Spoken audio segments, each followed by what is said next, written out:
Welcome to the Chronological One-Year Bible, March 20th. Today's reading is Deuteronomy chapter 29, verse 2, through chapter 31, verse 29.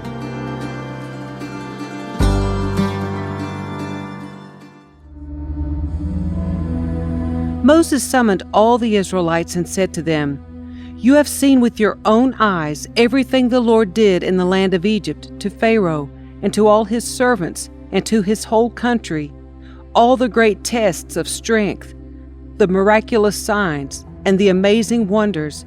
But to this day the Lord has not given you minds that understand, nor eyes that see, nor ears that hear. For 40 years I led you through the wilderness, yet your clothes and sandals did not wear out. You ate no bread and drank no wine or other alcoholic drink, but He provided for you, so you would know that He is the Lord your God. When we came here, King Sihon of Heshbon and King Og of Bashan came out to fight against us, but we defeated them. We took their land and gave it to the tribes of Reuben and Gad and to the half-tribe of Manasseh as their grant of land. Therefore obey the terms of this covenant, so that you will prosper in everything you do. All of you, tribal leaders, elders, officers, all the men of Israel are standing today in the presence of the Lord your God. Your little ones and your wives are with you, as well as the foreigners living among you who chop your wood and carry your water. You are standing here today to enter into the covenant of the Lord your God. The Lord is making this covenant, including the curses. By entering into the covenant today, He will establish you as His people and confirm that He is your God, just as He promised you and as He swore to your ancestors Abraham, Isaac, and Jacob. But you are not the only ones with whom I am making this covenant with its curses. I am making this covenant both with you who stand here today in the presence of the Lord our God, and also with future generations who are not standing here today. You remember how we lived in the land of Egypt, and how we traveled through the lands of enemy nations as we left. You have seen their detestable practices and their idols made of wood, stone, silver, and gold. I am making this covenant with you so that no one among you, no man, woman, clan, or tribe, will turn away from the Lord our God to worship these gods of other nations, and so that no root among you bears bitter and poisonous fruit. Those who hear the warnings of this curse should not congratulate themselves, thinking, "I am safe, even though I am following the desires of my own stubborn heart." This would lead to utter ruin. The Lord will never pardon such people. Instead, His anger and jealousy will burn against them. All the curses written in this book will come down on them, and the Lord will erase their names from under heaven. The Lord will separate them from all the tribes of Israel, to pour out on them all the curses of the covenant recorded in this book of instruction. Then the generations to come, both your own descendants and the foreigners who come from distant lands, will see the devastation of the land and the diseases the Lord inflicts on it. They will exclaim, "The whole land is devastated by sulfur and salt. It is a wasteland with nothing planted and nothing growing, not even a blade of grass. It is like the cities of Sodom and Gomorrah, Admah and Zeboim, which the Lord destroyed in His intense anger." And all the surrounding nations will ask, "Why has the Lord done this to this land? Why was He so angry?" And the answer will be, "This happened because the people of the land abandoned the covenant that the Lord, the God of their ancestors, made with them when He brought them out of the land of Egypt. Instead, they turned away to serve and worship gods they had not known before, gods that were not from the Lord.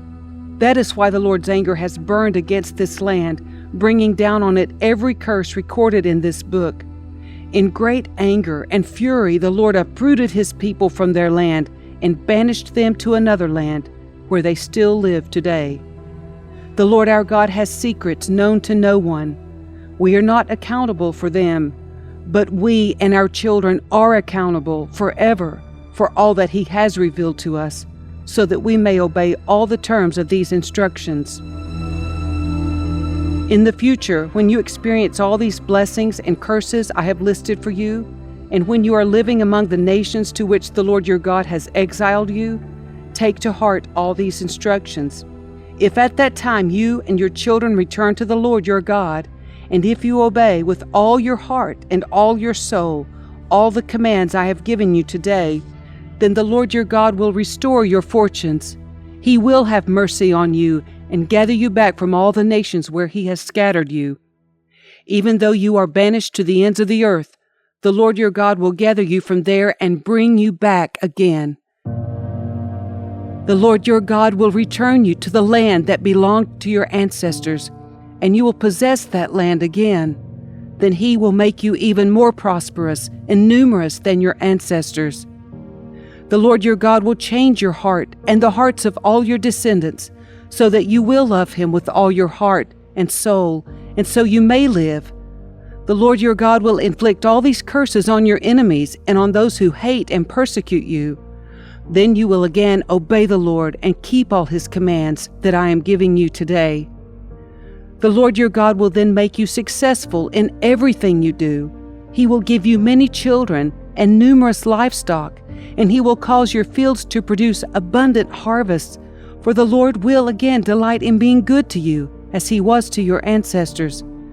The Lord your God will delight in you if you obey His voice and keep the commands and decrees written in this book of instruction, and if you turn to the Lord your God with all your heart and soul. This command I am giving you today is not too difficult for you, and it is not beyond your reach. It is not kept in heaven so distant that you must ask, "Who will go up to heaven and bring it down so we can hear it and obey?" It is not kept beyond the sea so far away that you must ask, "Who will cross the sea to bring it to us so we can hear it and obey?" No, the message is very close at hand. It is on your lips and in your heart so that you can obey it. Now listen, today I'm giving you a choice between life and death, between prosperity and disaster. For I command you this day to love the Lord your God and to keep His commands, decrees, and regulations by walking in His ways. If you do this, you will live and multiply, and the Lord your God will bless you and the land that you are about to enter and occupy. But if your heart turns away and you refuse to listen, and if you are drawn away to serve and worship other gods, then I warn you now that you will certainly be destroyed. You will not live a long, good life in the land you are crossing the Jordan to occupy. Today I have given you the choice between life and death, between blessings and curses. Now I call on heaven and earth to witness the choice you make. Oh, that you would choose life, so that you and your descendants might live. You can make this choice by loving the Lord your God, obeying Him, and committing yourself firmly to Him. This is the key to your life. And if you love and obey the Lord, you will live long in the land the Lord swore to give your ancestors, Abraham, Isaac, and Jacob.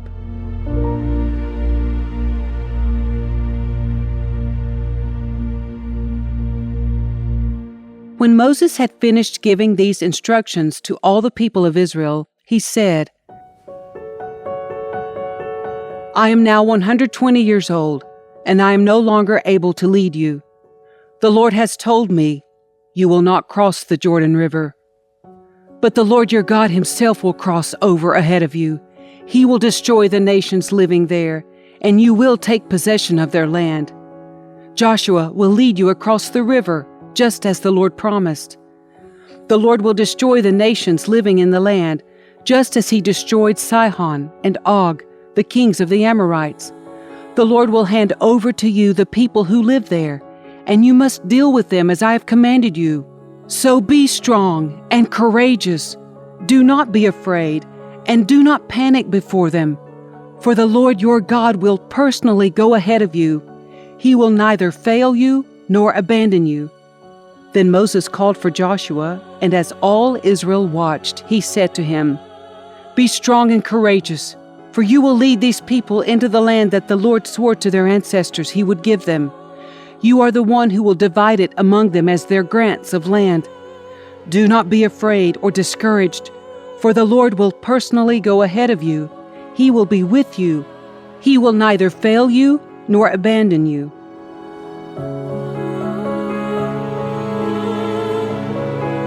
So Moses wrote this entire body of instruction in a book and gave it to the priests who carried the Ark of the Lord's covenant and to the elders of Israel.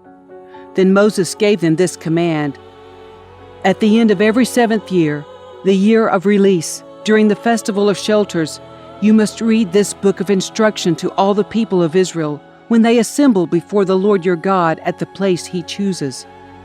Call them all together, men, women, children, and the foreigners living in your towns, so they may hear this book of instruction and learn to fear the Lord your God and carefully obey all the terms of these instructions. Do this so that your children who have not known these instructions will hear them and will learn to fear the Lord your God. Do this as long as you live in the land you are crossing the Jordan to occupy. Then the Lord said to Moses, The time has come for you to die. Call Joshua and present yourselves at the tabernacle, so that I may commission him there. So Moses and Joshua went and presented themselves at the tabernacle. And the Lord appeared to them in a pillar of cloud that stood at the entrance to the sacred tent. The Lord said to Moses, You are about to die and join your ancestors. After you are gone, these people will begin to worship foreign gods, the gods of the land where they are going. They will abandon me and break my covenant that I have made with them. Then my anger will blaze forth against them. I will abandon them, hiding my face from them, and they will be devoured. Terrible trouble will come down on them, and on that day they will say, These disasters have come down on us because God is no longer among us. At that time I will hide my face from them on account of all the evil they commit by worshiping other gods. So write down the words of this song and teach it to the people of Israel. Help them learn it, so it may serve as a witness for me against them.